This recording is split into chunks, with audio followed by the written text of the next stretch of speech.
రావణుడి 10 తలల వెనుక కథ రావణుడు శివ భక్తుడు.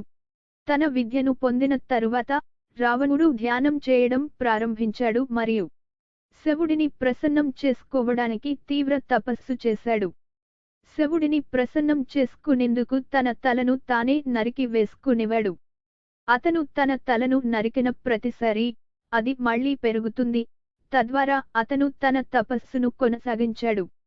రావణుడి ఈ తపస్సు మరియు అత్యున్నత భక్తి శివుడిని సంతోషపెట్టింది మరియు అతనికి 10 తలలను ఇచ్చాడు. అందువలన అతను భూమిపై అత్యంత శక్తివంతమైన జీవులలో ఒకడు అయ్యాడు. రావణుడి 10 తలలు ప్రావీణ్యం పొందిన 4 వైలను మరియు 6 శాస్త్రాలను సూచిస్తాయి. కథ యొక్క నీతి: భక్తి, అంకితభావం దేనినైనా అధిగమించగలవు.